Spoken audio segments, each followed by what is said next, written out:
মুন্সিগঞ্জ টঙ্গীবাড়ি উপজেলার দিঘির পাড় বাজারের পশ্চিম পাশ দিয়ে প্রবাহিত হয়েছে পদ্মার শাখা নদী। এ নদীতে সেতু না থাকায় মুন্সিগঞ্জ, শরীয়তপুর, কুমিল্লা ও চাঁদপুর সহ 5টি জেলার অন্তত 11টি ইউনিয়নের লাখ লাখ মানুষ বছরের পর বছর ধরে চরম ভোগান্তির শিকার হচ্ছেন। সেতু না থাকায় শাখা নদীর সীমান্তবর্তী দুই পাড়ের এই বিপুল সংখ্যক মানুষকে জীবনের ঝুঁকি নিয়ে একমাত্র ট্রলারে যাতায়াত করতে হয়।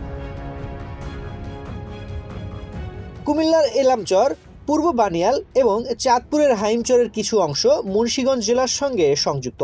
এইসব ইউনিয়নের গ্রামগুলোর লাখ লাখ মানুষ তাদের প্রয়োজনে প্রতিদিনই নদী পার হয়ে টঙ্গীবাড়ি শহর, মুন্সিগঞ্জ সদর, ঢাকা নারায়ণগঞ্জে যাতায়াত করেন। সেতু না থাকায় ট্রলারই তাদের একমাত্র ভরসা। উপজেলার দিঘির পাড় বাজার ও দিঘির পাড় চরের সঙ্গে একটি সেতু নির্মাণ হলে জেলার টঙ্গীবাড়ি উপজেলার বাসিন্দাদের পাশাপাশি উপকৃত হবে পার্শ্ববর্তী চাঁদপুর ও শরীয়তপুর জেলার সীমান্তবর্তী বেশ কয়েকটি গ্রামের মানুষ। এগুলো ওই ব্রিজ আমরা গাড়ি আমরা আয় পড়লাম, আর ব্রিজ নিয়ে আমাকে ধরেন অসুস্থ হয়ে গেলাম, টলার যদি পাই তাহলে আইলাম, আর কিছু কিছু ক্ষেত্রে দেখা গেছে টলার পাইলাম না, আমরা অসুস্থ টলার আশা থাকলাম, বড় হইলো পরে সকালবেলা সমস্যা। আমাকে শহর অঞ্চলে আমরা অনেক সমস্যা, সবই আমাকে সমস্যা।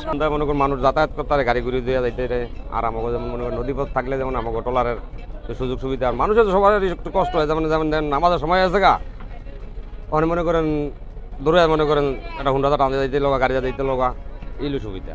দেখেন আমাদের দেশে একটা রুগী যদি অসুস্থ হয়, এই নেওয়ার কোনো সিস্টেম নাই। মানুষ মরলে খাটদা নিতে হয়, কিন্তু আমাদের দেশের রুগীরে খাটদা নিতে হয়, মরার আগেই যেতে থাকতে খাটে উঠাইতে হয়।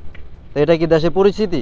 এ ব্যাপারে টঙ্গীবাড়ি উপজেলা প্রকৌশলী শাহ মুয়াজ্জেম জানান, দিঘির পাড় বাজার পদ্মার শাখা নদীর উপর 100 মিটারের বেশি দৈর্ঘ্যের একটি সেতু নির্মাণ এবং নদীর পশ্চিম পাশে 4 কিলোমিটারের একটি আরসিসি সড়ক নির্মাণের পরিকল্পনা রয়েছে।